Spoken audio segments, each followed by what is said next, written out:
Tape 3W suivi d'école au Sénégal.com. À école au Sénégal, c'est facile, tu n'as qu'à te connecter. Tape école au Sénégal, les leçons sont beaucoup plus détaillées. Bonjour, école au Sénégal. Aujourd'hui, nous allons dérouler un cours qui porte sur les fonctions du roman.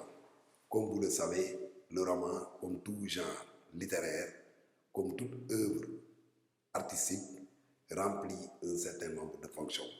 Et l'une des fonctions essentielles de l'œuvre d'art est une fonction utilitaire. Autrement dit, l'œuvre d'art vise à quelque chose. À travers l'œuvre d'art, l'artiste cherche à faire passer un message, mais également à changer quelque chose dans l'univers où il se trouve. C'est pourquoi nous avons considéré comme nécessaire de revenir sur les fonctions du roman, étant donné que ces fonctions occupent une place centrale dans la problématique consacrée à l'étude du roman. Donc, nous allons être un tout petit peu simples, parce que nous avons jugé nécessaire d'évoquer trois fonctions essentielles. La première fonction, c'est l'engagement. Cette fonction est également appelée la fonction militante. Et par fonction militante, qu'est-ce qu'il faut dire? Que le roman est un moyen de lutte. Le roman est un moyen de lutte. Le roman cherche à changer les conditions d'existence des individus qui évoluent dans une société bien déterminée. Le roman est également un moyen de dénonciation. Nous reviendrons sur cela. La deuxième fonction qui nous préoccupe, c'est le divertissement.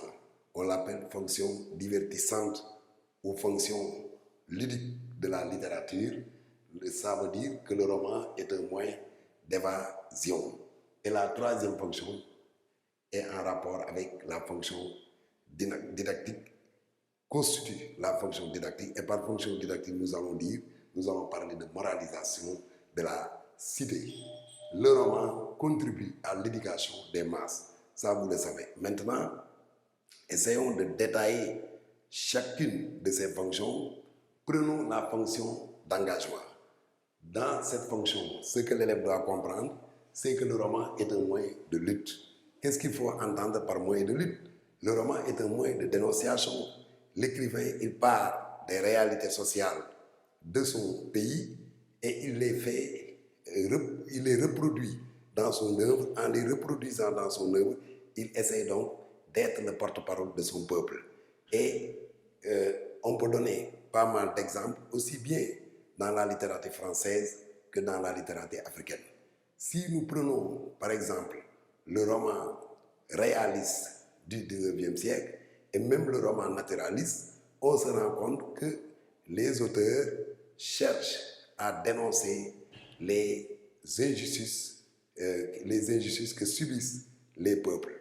N'oubliez pas que le roman du 19e siècle, surtout le roman naturaliste, a été influencé par la révolution industrielle. Cette révolution industrielle qui a abouti à ce qu'on appelle la division de la société en deux classes antagonistes, les prolétaires et les bourgeois. Comme vous le savez, on vous l'a dit en classe de 3e et on vous l'a répété en classe de 1re dans les leçons d'histoire. Les prolétaires vivent dans des conditions exécrables. Les prolétaires sont écrasés, exploités par les bourgeois. C'est ce qui a amené Émile Zola à publier son roman Germinal. Germinal, c'est l'épopée des ouvriers du 19e siècle. Il s'agit donc d'une grève déclenchée par des ouvriers et cette grève a été menée par Étienne Lantier. Donc Étienne Lantier peut être considéré comme le symbole du refus, comme le symbole de la révolte. Et il y a un passage dans ce roman qui intéresse beaucoup de gens, un passage émouvant. Ce passage est consacré à la marche des femmes, des nudités de femelles, des femmes qui marchaient, qui arboraient des armes et qui avaient donc dans leurs bras leurs enfants qui étaient affamés et qui vont se diriger là où se trouvent les patrons de la mine. Voilà. On peut donner également un autre exemple, l'exemple des bouts de bois de Dieu de Sembène Ousmane. Sembène Ousmane s'est inspiré d'une histoire vraie. C'est l'histoire de la grève des cheminots du Dakar-Niger. Comme vous le savez, les cheminots sont des ouvriers noirs qui étaient exploités par le patronat blanc. Et nous sommes dans l'époque coloniale. Et ces ouvriers également ont déclenché une grève. C'est dire que le roman peut être considéré comme un instrument de restitution du passé glorieux des ancêtres, mais également un instrument, un moyen d'illustration de la condition humaine. Par rapport donc à l'engagement, on peut donner d'autres exemples. Le monde s'effondre, les romans de contestation en Afrique durant la colonisation, ce sont des romans qui mettent l'accent sur la situation difficile des colonisés. Ce sont des romans qui flétrissent les mauvais comportements des Blancs. On peut penser à In Be The Boy de Ferdinand Oyono, mais aussi on peut penser au Monde s'effondre de Chimia Achebe. Donc, après avoir évoqué la fonction militante du roman, venons-en maintenant à la deuxième fonction qu'on appelle la fonction de divertissement ou fonction ludique. Cette fonction, tout simplement, dans cette fonction, nous allons démontrer que le roman est un moyen d'évasion. D'abord, c'est quoi l'évasion? L'évasion consiste à quitter là où nous sommes pour aller vers un ailleurs où on peut oublier les tracasseries de la vie quotidienne. Le romancier, lorsqu'il s'engage dans son œuvre, il cherche tout simplement à faire vivre ce qu'on appelle l'évasion au lecteur. C'est pourquoi Julien Green considère le roman comme une fenêtre par laquelle on s'évade, et Jules Verne disait tout simplement que pendant longtemps, j'ai transporté mes lecteurs loin de la terre, hors de la terre. Donc le but de Jules Verne, c'était de faire voyager dans l'imaginaire, de faire quitter au lecteur sa chambre sans pour autant qu'il se déplace. Le lecteur, il est dans sa chambre, il a son livre entre les mains. En lisant, il s'échappe du monde réel pour plonger dans un monde féerique, dans un monde merveilleux, un monde de rêve et d'illusion. C'est ce que l'on appelle la fonction de divertissement. Et cette fonction de divertissement, comme vous le savez, est une fonction qui est présente dans toutes les œuvres romanesques, dans la mesure où le roman a été d'abord un genre consacré, destiné aux femmes, parce que les femmes ont été considérées comme des créatures très émotives, comme des êtres très émotifs. Et qu'est-ce qu'on visait à travers cela? Qui n'a pas une fois été transporté hors de l'univers où il se trouve vers un univers féerique en lisant un roman? À cette question, tout lecteur peut répondre, et la réponse est oui. Donc l'écrivain, comme quand il commence donc à écrire, ce qu'il cherche, c'est quoi? Enlever le lecteur du monde réel dans lequel il se trouve pour l'installer de façon astucieuse, de façon très intelligente dans un autre monde, un monde merveilleux. Donc voilà ce qu'il faut, c'est pourquoi, et pour le faire, les écrivains usent de ce qu'on appelle l'illusion du réel. Les écrivains, ils ont des artifices littéraires, ils ont des procédés par lesquels ils cherchent à nous détacher du monde réel dans lequel nous nous trouvons. Le roman peut être considéré comme un véritable antidote contre l'angoisse existentielle, et c'est pourquoi on parle donc de la fonction d'évasion, de la fonction de divertissement. Maintenant, abordons la troisième fonction, la moralisation de la cité. Toute œuvre littéraire a pour visée tout simplement la moralisation de la cité, parce que comme vous le savez, dans la cité, nous avons des gens qui se conduisent avec des défauts inacceptables, et le romancier cherche à remédier à ces défauts. Le romancier cherche donc à corriger ces défauts. On peut penser aux romans d'apprentissage, mais également on peut citer beaucoup de romans, parce que le roman essaie d'ouvrir nos yeux sur ce qui ne va pas dans la société. Le roman essaie de nous trouver une rectitude morale.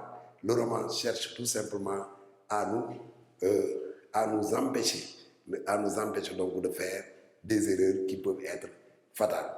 Et on peut donner beaucoup d'exemples. Si nous prenons le roman L'étrange destin de Wagrain, qu'est-ce qu'on voit? Le lecteur, après avoir parcouru cette œuvre, il peut certes tomber en admiration devant le personnage de Wagrain, mais il peut également se poser un certain nombre de questions. Il peut tout simplement dire que l'honnêteté, c'est ce qui sert à réussir dans la vie, et il peut tout simplement dire que un homme qui utilise la ruse finit un jour par se perdre, finit un jour donc par tomber dans la déchéance.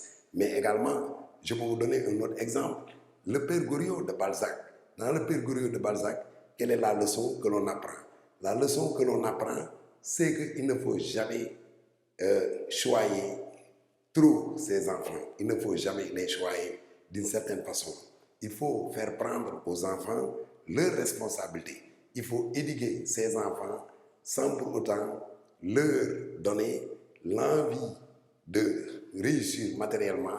Et le Père Goriot, en voulant aimer trop ses filles, a fini par être haï par elles. Et il meurt comme un chien, comme le dit Balzac. Et dans ce roman, Balzac fait la peinture de la société parisienne du 19e siècle, parce qu'il dit Paris est une fange.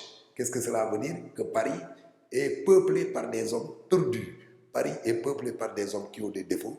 Donc, à travers ce roman, le lecteur peut tout simplement se dire une chose: dans une société, il faut que les hommes se conduisent admirablement, il faut que les hommes se conduisent d'une certaine façon pour que la cité puisse être une cité idéale, c'est-à-dire débarrassée des failles, des vices et des défauts.